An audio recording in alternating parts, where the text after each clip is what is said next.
আসসালামু আলাইকুম বন্ধুরা, যাদের ঘন ঘন মাথা ঘুরে তাদের জন্য একটা ব্যায়াম নিয়ে চলে এসলাম। অতি সহজ। এক কলম, কলমটা ঠিক এভাবে ধরবেন, ধরে এই মাথা লড়বে না। আবার বাম হাত, আবার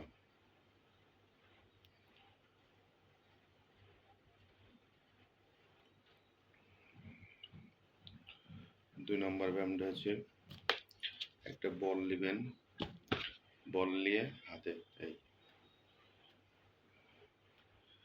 3 নম্বরটা দেওয়ালে ঠেকিয়ে মাথা